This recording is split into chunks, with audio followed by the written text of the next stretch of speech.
Hey everyone, welcome back to the channel. This is Kavya Agarwal. तो हम लोग माइक्रो इकोनॉमिक्स कर रहे हैं एनसीईआरटी से। चैप्टर नंबर 1 हम लोगों ने कर लिया। अब बारी है चैप्टर नंबर 2 की, जो कि है कंज्यूमर बिहेवियर, जिसमें हमें बेसिकली कंज्यूमर इक्विलिब्रियम की बात करनी है। ठीक है, यूटिलिटी अप्रोचेस हमें यहाँ पे पढ़ने हैं। तो आओ स्टार्ट करेंगे लाइन बाय लाइन। तो सबसे पहले यहाँ पे लिखा है, in this chapter we will study the behaviour of an individual consumer. एक इंडिविजुअल कंज्यूमर के बिहेवियर को समझना है। The consumer has to decide how to spend her income on different goods. ठीक है, एक कंज्यूमर अलग अलग गुड्स पे किस तरह से अपनी इनकम को स्पेंड कर रहा है वो हमें यहाँ पे समझना है। अब गुड्स पे देखो नोट गिवन है, तो गुड्स का मतलब इन्होंने क्या बताया इसको देख लेते हैं। लाइन से क्वेश्चन बन सकता है। गुड्स का मतलब है goods as well as services. तो अब इस चैप्टर में कहीं पे भी अगर आपको गुड्स दिख रहा है तो उसका मतलब गुड्स भी और सर्विसेज भी है। गुड्स का मतलब क्या होता है, जो टेंजिबल होते हैं। सर्विसेज का मतलब क्या होता है, जो इंटेंजिबल होते हैं। ठीक है, तो दोनों को आपको कंसीडर करना है। ठीक है। अच्छा, economist call this problem the problem of choice. Most naturally any consumer will want to get a combination of goods that gives her maximum satisfaction. वे कंज्यूमर वो कॉम्बिनेशन चूज करेगा गुड्स का जो उसको मैक्सिमम सेटिस्फैक्शन प्रोवाइड करे। What will be this best combination? That's depends on the likes of the consumer and what the consumer can afford to buy. तो basically कौन सा प्रोडक्ट एक कंज्यूमर को मैक्सिमम सेटिस्फैक्शन दे रहा है, वो डिपेंड करता है कंज्यूमर के लाइक्स पे और कंज्यूमर की अफोर्डेबिलिटी पे। है ना, कि अगर मुझे कोई चीज खानी है, मुझे कुछ सपोज आइसक्रीम खानी है, तो वो मेरी लाइक्स पे डिपेंड करेगा और मेरे पास पैसे भी होने चाहिए। ठीक है।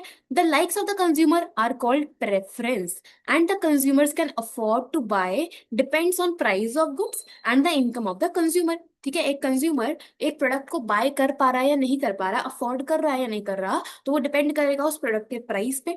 ठीक है, और डिपेंड करेगा कंज्यूमर की इनकम कितनी है। ठीक है, इनकम कितनी है। तो यहाँ पे आपको दो अप्रोचेस पढ़ने हैं, एक तो है कार्डिनल यूटिलिटी अप्रोच, दूसरा है ऑर्डिनल यूटिलिटी अप्रोच।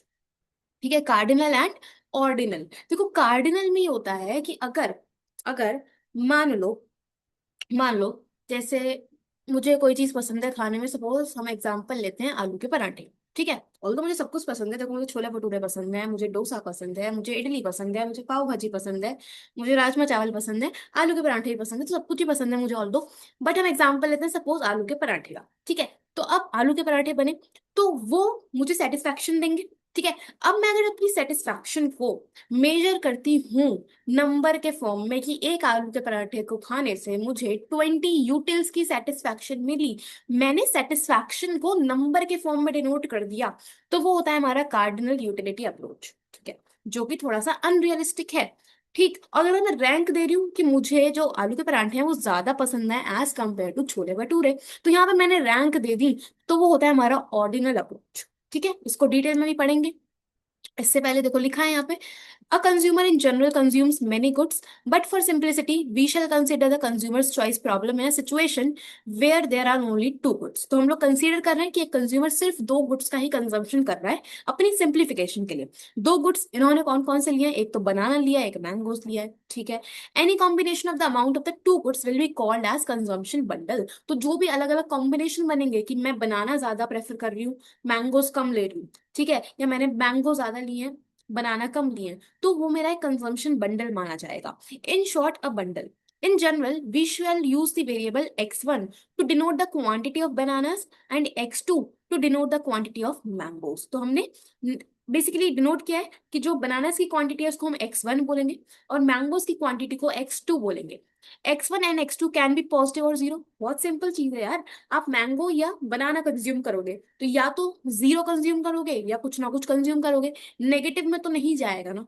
या तो पॉजिटिव आएगा कि मान लो मैंने 5 बनानास कंज्यूम करे तो और 0 मैंगोस। ठीक है, ये कॉम्बिनेशन हो गया। या मैंने 4 बनानास लिया और एक मैंगो, तो या तो जीरो होगा या कुछ ना कुछ पॉजिटिव में होगा, नेगेटिव में तो नहीं जाएगा ना यार, नेगेटिव में तो नहीं जाएगा। इतना तो हमें बेसिक मतलब समझ आ ही रहा होगा।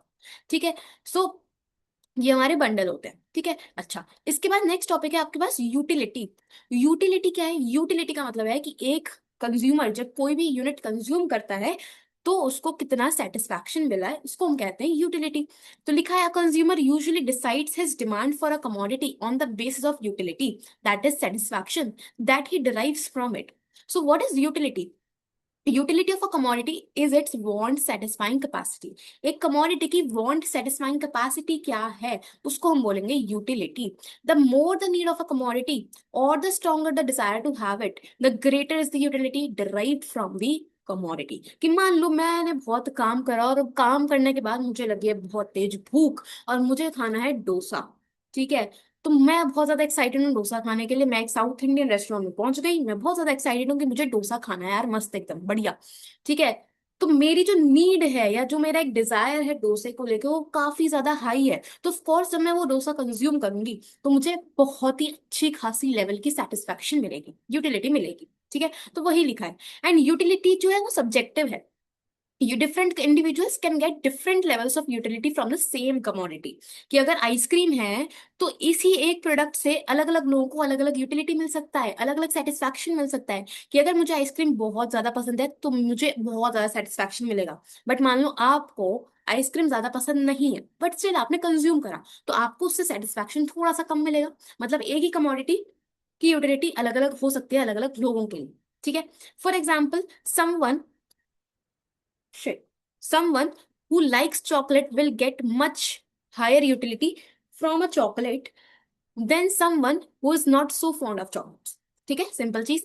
Also utility that one individual gets from the commodity can change with place and time. तो चेंज प्लेस और टाइम के अकॉर्डिंगली भी यूटिलिटी जो है वो चेंज हो सकती है, ठीक है, चेंज हो सकती है। कि मान लीजिए कि ठंडा पानी है, ठीक है, ठंडा पानी, तो ठंडे पानी का जो एक मजा है वो गर्मियों में ही आता है, सर्दियों में तो पियोगे नहीं भाई ठंडा पानी। तो टाइम और प्लेस के अकॉर्डिंगली भी यूटिलिटी चेंज होती है, ठीक है।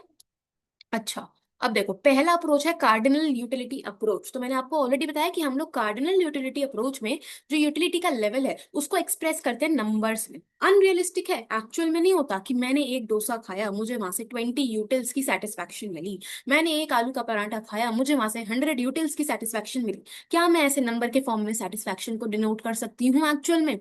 The answer is no. तो अनरियलिस्टिक है बट पढ़ना है cardinal utility approach. So, for example, we can measure the utility derived from a shirt and say this shirt gives me 50 units of utility. हमने एक शर्ट परचेज करी, उस shirt से मुझे सेटिस्फैक्शन मिला 50 यूटिल्स का, ठीक है। Utils is the unit of utility, ठीक है। अच्छा, अब एक कार्डिनल यूटिलिटी एनालिसिस में पॉइंट आता है हमारा टोटल यूटिलिटी और मार्जिनल यूटिलिटी का। टोटल यूटिलिटी क्या है और मार्जिनल यूटिलिटी क्या है? टोटल यूटिलिटी होता है कि आप जब भी एक यूनिट कंज्यूम कर रहे हो तो उससे आपको टोटल कितना सेटिस्फैक्शन मिला, दैट इज टोटल यूटिलिटी, ठीक है। तो it is total utility of a fixed quantity of a commodity is the total satisfaction derived from consuming the given amount of some commodity X, ठीक है। तो total आपको कितना satisfaction मिल रहा है एक कमोडिटी कंज्यूम करने से, इसको हम बोलेंगे टोटल यूटिलिटी यानी कि TU. Okay, so TU refers to a total utility derived from consuming n units of a commodity x, ठीक है। और मार्जिनल यूटिलिटी क्या होता है? मार्जिनल होता है कि जब मैं एडिशनल यूनिट कंज्यूम करूंगी तो मुझे एडिशनल कितना सेटिस्फैक्शन मिला। मान लो एग्जाम्पल इसमें नीचे दिया हुआ है, टेबल में दिया है, ये यूनिट्स हैं, सपोज ये यूनिट्स हैं हमारे पराठा की, ठीक है। आलू के पराठे पे हम टिके रहते हैं, चलो आलू के पराठे मुझे लगता है सबको पसंद होंगे, है ना। अच्छा है, कॉम्बिनेशन तो बढ़िया है यार आलू के पराठे का। खैर छोड़ो। तो देखो टीयू है और एमयू है। अब मान लो मुझे लगी है बहुत तेज भूख और मम्मी ने बनाया आलू के पराठे, ठीक है। अब खुद सोचो यार, जिस दिन घर में कुछ स्पेशल बनाओ, नॉर्मल खाने के अलावा कुछ स्पेशल बनाओ ना, तो उस दिन भूख और ज्यादा बढ़ जाती है ना, एकदम एक्साइटमेंट रहती है कि भाई जल्दी से खाने का टाइम हो और हम लोग टूट पड़े। तो हमने मान लो हमने पहला आलू का पराठा खाया, एकदम एक्साइटेड, और मुझे वहां से यूटिलिटी मिली, सेटिस्फैक्शन मिला 12 यूटिल्स का, ठीक है। अभी एक से तो काम नहीं होगा ना, तो मैंने दो पराठे कंज्यूम कर, जब मैंने दो पराठे कंज्यूम कर लिए तो मुझे टोटल सेटिस्फैक्शन मिला 18 यूटिल्स का, बढ़िया चल रहा है। लेकिन अगर आप मार्जिनल की बात करो तो एडिशनल कितना मिला देखो, जब हमने सेकंड पराठा कंज्यूम करा तो मुझे 18 का टोटल यूटिल्स सेटिस्फैक्शन मिला, है ना। तो मतलब मुझे एडिशनल 6 यूटिल्स का सेटिस्फैक्शन मिला होगा।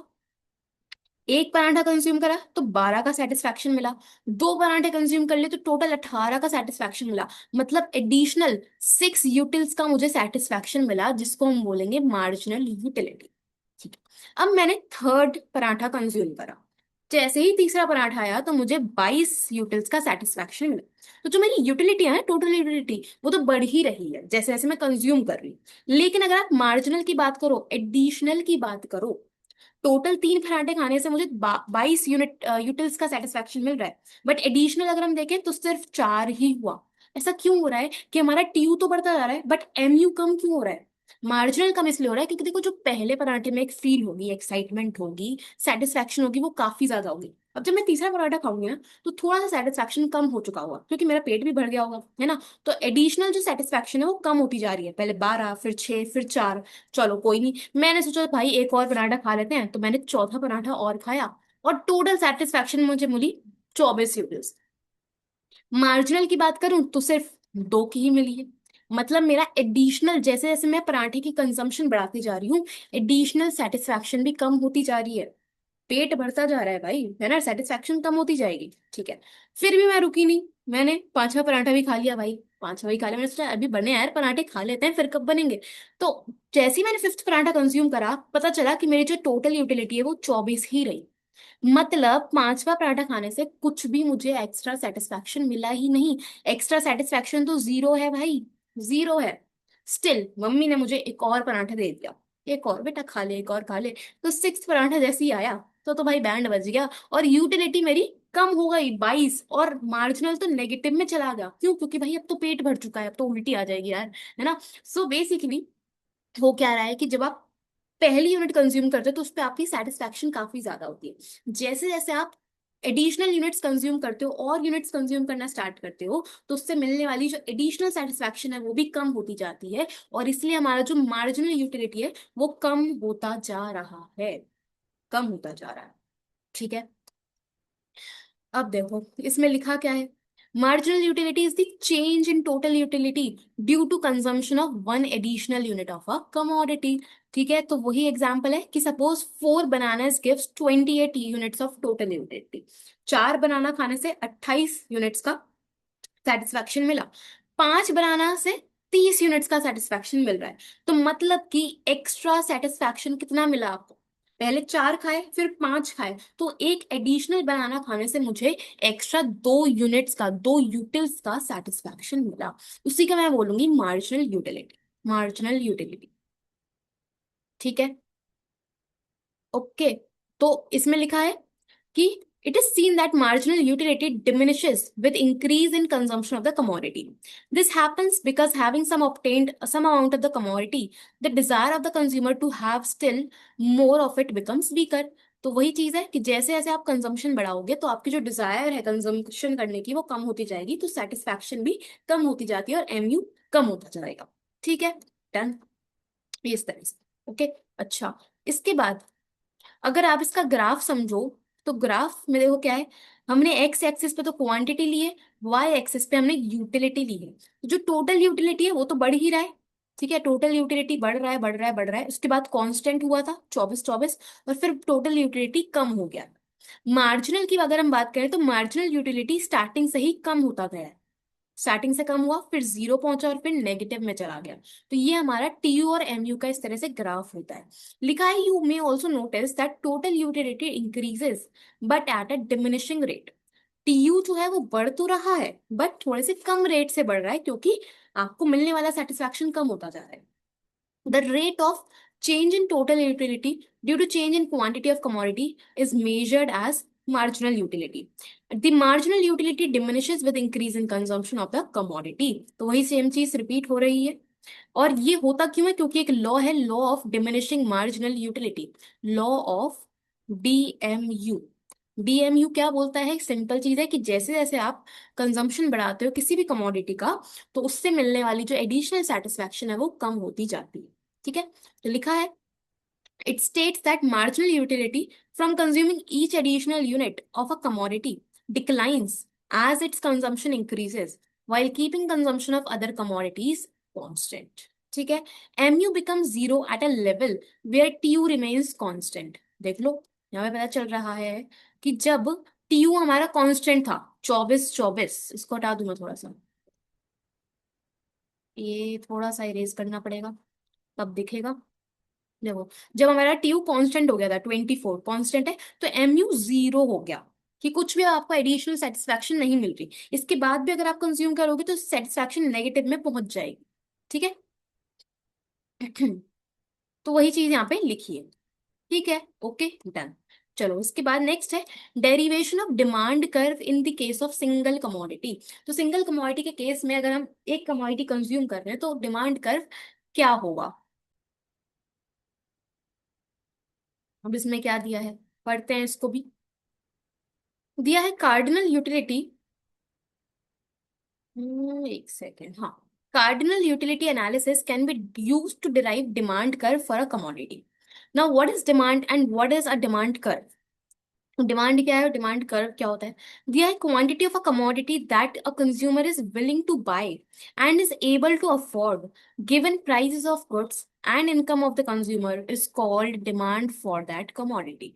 डिमांड क्या होती है कि किसी भी कमोडिटी की वो क्वांटिटी जो कि कंज्यूमर बाय करने के लिए रेडी है, विलिंग है, एबल भी है पे करने के लिए, जो भी प्राइस है उस प्राइस पे, उसको हम बोलेंगे डिमांड। ठीक है, कि मुझे अगर कोई टी शर्ट पसंद आई है तो उस टी शर्ट परचेज करने के लिए मैं विलिंग भी हूँ, मेरी अफोर्डेबिलिटी के अंदर आ रहा है, मेरे पास परचेजिंग पावर भी है, तो वो मैं डिमांड करूंगी। ठीक है। Demand for a commodity X apart from the price X itself depends on factors such as prices of other commodities, income, consumer taste and preference of the consumers. तो ये तो हम डिमांड में पढ़ेंगे all दो chapter में, उसमें देखेंगे इसे। चलो, demand curve is a graphical presentation of various quantity of a commodity that a consumer is willing to buy at different price of the same commodity while holding other constant price of related commodity and income of the consumer। ठीक है। तो basically demand के बारे में उन्होंने इसी chapter में दिया है एनसीईआरटी में। तो डिमांड जब हम पढ़ेंगे उसमें इसको चीजों को क्लियर करेंगे अच्छे से। अभी हम चलते हैं आगे। तो देखो, इसमें बेसिकली क्या दिया है, इस फिगर में हमने यहाँ पे क्वांटिटी ली है एक्स एक्सिस पे, वाई एक्सिस पे प्राइस लिया है। आपको पता होना चाहिए कि प्राइस और क्वांटिटी में जो एक रिलेशन है वो इनवर्स रिलेशन होता है। ठीक है, इनवर्स रिलेशन होता है। तो दिया है quantity is measured along horizontal axis and price on vertical axis।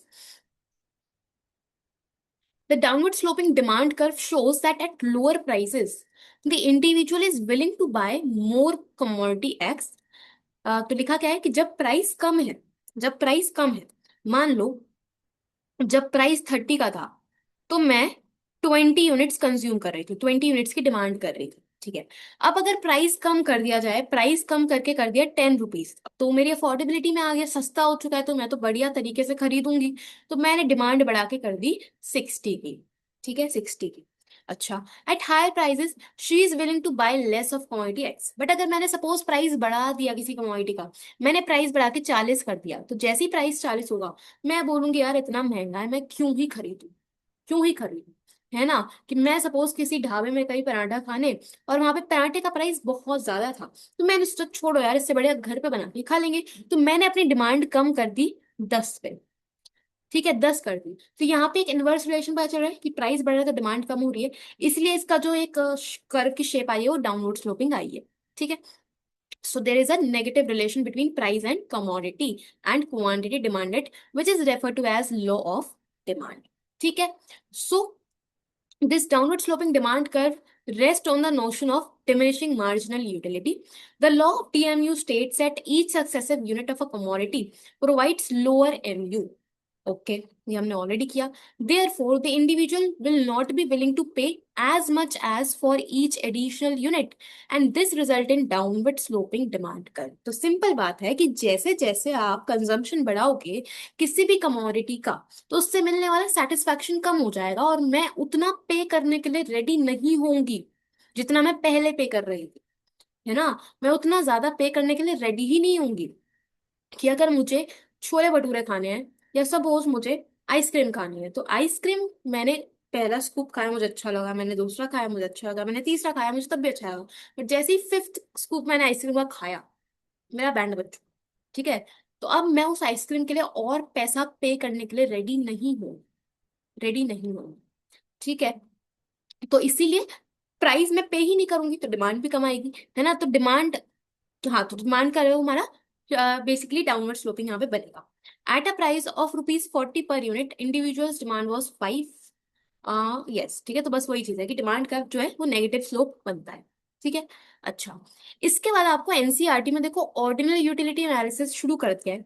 तो मतलब यहाँ पे ये चीज है, हमने सिंगल कमोडिटी, टू कमोडिटी वाले केस तो पढ़े ही नहीं, है ना। बहुत से टॉपिक्स हैं कार्डिनल यूटिलिटी में कि कार्डिनल यूटिलिटी के केस में हम इक्विलिब्रियम कैसे अचीव करेंगे। वो MUX PX वाली इक्वेशन तो आई नहीं एनसीईआरटी में। तो एनसीईआरटी में टॉपिक्स नहीं है बहुत से, बट वो आपके सीयूईटी के सिलेबस में है। तो उसको हम लोग दूसरी बुक से कवर करते हैं। ठीक है, सिलेबस तो पूरा ही करना है, तो उसको हम दूसरी बुक से करते हैं ताकि आपके टॉपिक्स क्लियर हो जाएंगे। ओके, तो एक सेकेंड दो। तो देखो यार, इस बुक से हम लोग कवर करेंगे टॉपिक्स को जो कि मिसिंग है एनसीईआरटी में। एनसीईआरटी बोल तो दिया है यार सीयूईटी ने, लेकिन देखा जाए तो यार एनसीईआरटी के अलावा बहुत सारी बुक्स हैं जो अच्छी हैं, बट स्टिल एनटीए टिका हुआ है एनसीईआरटी पे, क्या कर सकते हैं। चलो देखो, लिखा है अ कंज्यूमर इक्विलिब्रियम क्या है। Consumer is said to be in equilibrium when he maximizes his satisfaction given income and prices of the commodity। मतलब क्या है, कंज्यूमर समझते हो वो पर्सन जो गुड्स और सर्विसेज को कंज्यूम करेगा। इक्विलिब्रियम यानी कि एक वो कंडीशन, एक वो सिचुएशन जहां पे एक कंज्यूमर को मैक्सिमम सेटिस्फैक्शन मिल रहा है। उसकी जो इनकम है वो तो कांस्टेंट है, वो तो फिक्स्ड है। तो वो अपनी इनकम के बेसिस पे अगर कंजम्पशन कर रहा है तो उसको मैक्सिमम सेटिस्फैक्शन किस पॉइंट पे मिल रहा है, जिस पॉइंट से वो बदलना नहीं चाहेगा, उसी को हम बोलेंगे कंज्यूमर इक्विलिब्रियम। ठीक है। In economics consumer is the one who takes decisions about what to buy for satisfaction of wants. Consumer takes decision on the basis of his preference, his income and the prices of the commodity which are prevailing in the market. ठीक है, तो consumer equilibrium क्या है, वो situation जिसको एक consumer बदलना नहीं चाहेगा क्योंकि वहां पे उसको मैक्सिमम सेटिस्फैक्शन मिल रही है। ठीक है। अब अगर आपको कंज्यूमर इक्विलिब्रियम अचीव करना है कार्डिनल अप्रोच के अकॉर्डिंगली, तो वहां पे आपके पास दो केसेस हैं। पहला केस है one commodity case. One commodity case में क्या है कि जो कंज्यूमर है वो अपनी सारी की सारी इनकम सिर्फ एक गुड पे ही स्पेंड कर रहा है। ठीक है, consumer has a given income which he consumes only with which he consumes only commodity x. तो अगर सिर्फ एक कमोडिटी वो अपनी पूरी की पूरी इनकम पे लगा दे रहा है, नहीं, अगर वो अपनी सारी इनकम एक कमोडिटी पे स्पेंड कर रहा है तो वो होगा हमारा वन कमोडिटी केस। ठीक है, वन कमोडिटी केस। तो वन कमोडिटी केस के अंडर एक कंज्यूमर इक्विलिब्रियम में कब आएगा, तो इसके लिए एक ऐसे समझ लो कि मान लो जैसे अभी मूवी आई थी धुरंधर। ठीक है, धुरंधर मूवी आई, मुझे पता है तुम सबने देख ही ली होगी। धुरंधर के दोनों पार्ट्स आए, एकदम बढ़िया मूवी गई है ना, ब्रिलियंट काम किया है आदित्य धर और सारी आर्टिस्ट ने, ऑल्दो मैंने अभी तक मूवी नहीं देखी है। ठीक है, तो मुझे पाकिस्तानी मत समझना कृपया करके, डर लगता है यार मुझे ऐसे सीन देखने में, तो मैं नहीं देख सकती। टीवी पे आएगी मैं देख लूंगी ऑल्दो। तो बढ़िया मूवी है ना। तो लोगों ने उस मूवी के लिए अच्छे खासे प्राइस भी पे करे हैं। बहुत से थिएटर्स में टिकट्स 1000 2000 की भी गई है ना। तो लोगों ने पे किया क्योंकि वो मूवी देख के लोगों को फुल सेटिस्फैक्शन मिल रहा है, जो एक्साइटमेंट थी देखने की वो सबको मिली, है ना। सो इक्विलिब्रियम कब माना जाएगा, जब आप जितना प्राइस दे रहे हो किसी भी गुड के लिए उतना ही उसके बराबर आपको अगर सेटिस्फैक्शन मिलता है, तो हम बोलेंगे कि कंज्यूमर इक्विलिब्रियम में है वन कमोडिटी केस के under. So one commodity case में जो हमारी इक्वेशन है फॉर कंज्यूमर इक्विलिब्रियम वो है MUX = PX। मतलब एक गुड एक्स से मिलने वाला जो यूटिलिटी है वो इक्वल होना चाहिए उसके प्राइस के। तो मैं बोलूंगी कि कंज्यूमर इक्विलिब्रियम में है। ठीक है, कंज्यूमर इक्विलिब्रियम में है। तो ये रही हमारी condition, MU of the good equal to price of the product, that is MUX = PX। ठीक है, जैसे इसमें समझो कि यूनिट्स गिवन है, MUX गिवन है और प्राइस गिवन है। हमने अज्यूम करा है कि जो प्राइस है वो कांस्टेंट है, ₹5 है हर लेवल पे। ठीक है, और मुझे ये भी पता है कि लॉ ऑफ DMU के अकॉर्डिंग MU जो है वो कम होता जाएगा, तो फॉल होता हुआ दिख रहा है। तो मैंने जब एक गुड कंज्यूम कर तो मुझे वहां से सेटिस्फैक्शन मिली 8 यूटिल्स की, प्राइस था ₹5। मतलब MUX जो है वो ग्रेटर देन प्राइस है, प्राइस का मैं सेटिस्फेक्शन ज्यादा मिल रही है, तो एज अ कंज्यूमर मैं अपना कंजम्पशन बढ़ाऊंगी क्योंकि सेटिस्फेक्शन मिल रही है। तो मैंने 2 यूनिट्स कंज्यूम करी, 2 यूनिट्स कंज्यूम करी तो मुझे सेटिस्फेक्शन मिला ₹6, 6 यूटिल्स का। अभी भी मेरा MUX जो है वो ग्रेटर देन PX, तो अभी भी मुझे सेटिस्फेक्शन ज्यादा मिल रही है प्राइस के कंपैरेटिवली, तो मैं अपना कंजम्पशन और बढ़ा दूंगी। मैंने 3 यूनिट्स कंज्यूम करी, अब मेरा जो MUX है वो हो गया 5 का। 5 का, तो MUX जो है मतलब यूटिलिटी और प्राइस इक्वल आ गए। 5 रुपए का ही प्राइस है और 5 रुपए का ही मुझे सेटिस्फैक्शन मिल रहा है। ठीक है, मैंने सोचा कि चलो एक और यूनिट कंज्यूम करके देखते हैं। मैंने चौथी यूनिट कंज्यूम करी, वहां से मिलने वाला सेटिस्फैक्शन हो गया भाई कम, 4 हो गया। तो MUX जो है वो कम हो गया, प्राइस ज्यादा है। अब खुद सोचो, प्राइस आप ज्यादा दे रहे हो बट उससे मिल रहा इतना सेटिस्फैक्शन है ही नहीं। आप किसी गुड के लिए प्राइस ज्यादा दे रहे हो बट उससे मिलने वाला सेटिस्फैक्शन कम है, तो ऑफ कोर्स मैं एज अ कंज्यूमर यहाँ पे रुक जाऊंगी ना, मैं रुक जाऊंगी। तो मेरा जो इक्विलिब्रियम होगा वो कब माना जाएगा, जब दोनों इक्वल हो, कि जितना पे कर रही हूँ उसके बराबर मुझे वैल्यू मिल रही है, उसके बराबर मुझे सेटिस्फैक्शन मिलनी चाहिए, तब हमारा कंज्यूमर इक्विलिब्रियम में माना जाएगा। ठीक है, ओके। तो ये आपको यहाँ पे ध्यान रखना है। ठीक है, तो इसका ग्राफ इसी तरह से, एक्स एक्सिस पे क्वांटिटी, वाई एक्सिस पे प्राइस और यूटिलिटी। तो प्राइस तो हमने कांस्टेंट लिया है, तो horizontal line parallel to X axis. MUX हमारा कम हो रहा है तो डाउनवर्ड स्लोपिंग। जहां पे भी ये इंटरसेक्ट करेंगे वो हो गया हमारा इक्विलिब्रियम। ठीक है, इक्विलिब्रियम। ओके, अच्छा। अब ऐसा भी तो हो सकता है, हाँ बस इतना ही मेरे को ये चीजें बताई थी, मैंने आपको बताई। ठीक है, तो ये हमारी फर्स्ट कंडीशन है, MUX इक्वल टू PX की। ठीक, ओके। अच्छा, इसके बाद सेकंड हमारा केस आता है two commodity case. Two commodity case क्या है, कि अगर एक कंज्यूमर अपनी इनकम दो गुड्स पे लगा रहा है तो, जिसको हम law of equi marginal utility भी बोल सकते हैं, दिया है कि we assume that a consumer consumes only two commodities X and Y and the price are PX and PY respectively. ठीक है, in this case, the law of DMU is extended to two goods which the consumer buys with his income. तो अपनी income से consumer दो goods को purchase करेगा। तो यहाँ पे जो हमारी कंडीशन होती है ना इक्विलिब्रियम की, वो होती है ये वाली, ये वाली कंडीशन है, MUX upon PX equal to MUY upon PY। ठीक है, ये वाला जो पार्ट है लेफ्ट साइड में, ये एक्स कमोडिटी को डिनोट कर रहा है, ये वाला पार्ट वाई कमोडिटी को डिनोट कर रहा है। ठीक है, तो जब मैं बेसिकली मैं ये देखूंगी कि मैं अपनी इनकम अगर दो गुड्स पे लगा रही हूँ ना, तो उन दोनों गुड्स से मिलने वाला जो सेटिस्फैक्शन है वो इक्वल होना चाहिए, किसी से कम किसी से ज्यादा ऐसा ना हो। क्योंकि मैं बहुत सोच समझ के अपने इनकम दो गुड्स पे लगा रही हूँ, तो उन दोनों ही गुड्स के कंजम्पशन से मिलने वाला सेटिस्फैक्शन इक्वल होना चाहिए, तो मुझे खुशी मिलेगी। ठीक है, तो लिखा है the law states that the consumer will so allocate his expenditure so that the utility gained from last rupee spent on each commodity is equal, equal। ठीक है, तो x से मिलने वाला यूटिलिटी और y से मिलने वाला यूटिलिटी अगर बराबर आ गया तो मैं बोलूंगी कि कंज्यूमर इक्विलिब्रियम में। ठीक है, लेकिन हमेशा तो ऐसे नहीं हो सकता, ऐसा भी तो हो सकता है कि MUX upon PX greater than MUY upon PY हो। ऐसा भी हो सकता है कि एक्स से मिलने वाला सेटिस्फैक्शन ज्यादा हो, वाई से मिलने वाला सेटिस्फैक्शन कम हो। तो सीधी सीधी बात है कि अगर मुझे एक्स से ज्यादा सेटिस्फैक्शन मिल रहा है तो मैं एक्स का कंजम्पशन बढ़ा दूंगी, एक्स का कंजम्पशन बढ़ाऊंगी, है ना। जैसे ही मैं एक्स का कंजम्पशन बढ़ाऊंगी तो लॉ ऑफ DMU लगेगा, लॉ ऑफ DMU लगेगा, और मार्जिनल यूटिलिटी एक्स की कम हो जाएगी। भाई अगर आप एक गुड का कंजम्पशन बढ़ा दोगे तो यूटिलिटी कम हो जाएगी ना, है ना। तो क्या मेरी इक्वेशन वापस से ये लेफ्ट साइड कम होकर MUX upon PX equal to MUY upon PY बन जाएगा, क्या हम इक्विलिब्रियम में आ जाएंगे, बिल्कुल आ जाएंगे।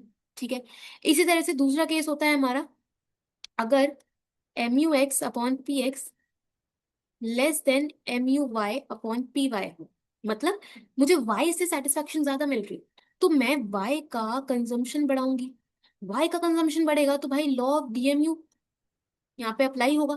जैसे ही लॉ ऑफ DMU आएगा, Y से मिलने वाला मार्जिनल यूटिलिटी मेरा कम हो जाएगा, मार्जिनल यूटिलिटी कम हो जाएगा तो मतलब मेरी राइट हैंड साइड अगर कम हो गई तो ऑफ कोर्स वापस से हम लोग इक्विलिब्रियम में आ जाएंगे, ये दोनों इक्वल बन जाएंगे, इक्वल बन जाएंगे। तो आना तो इक्विलिब्रियम पे ही है, बट अलग अलग केसेस हो सकते हैं, है ना, अलग अलग केसेस हो सकते हैं। तो वही यहाँ पे लिखा है, देख लो, जब MUX upon PX greater than MUX upon MUY upon PY होगा तो क्या होगा, और अगर लेस देन है तो कैसे होगा, मैंने आपको ऑलरेडी बताया। ठीक है, तो ये हमारे कार्डिनल यूटिलिटी, जब हम यूटिलिटी को मेजर करते हैं, सेटिस्फैक्शन को मेजर करते हैं इन टर्म्स ऑफ यूटिल्स, तो किस तरह से हम इक्विलिब्रियम अटेन करते हैं एज अ कंज्यूमर, वो हमने यहाँ पे कंप्लीट किया। Okay, done. ओके, सो हम लोगों ने ऐसा करते हैं, इस वीडियो में हम लोग इतना ही रखते हैं, ठीक है। मैंने आप लोगों को बेसिकली कार्डिनल यूटिलिटी अप्रोच में हम लोग कैसे कंज्यूमर इक्विलिब्रियम अटेन करते हैं वो मैंने आपको पूरा बता दिया, ठीक है। यहाँ तक हमारा एक पार्ट डन।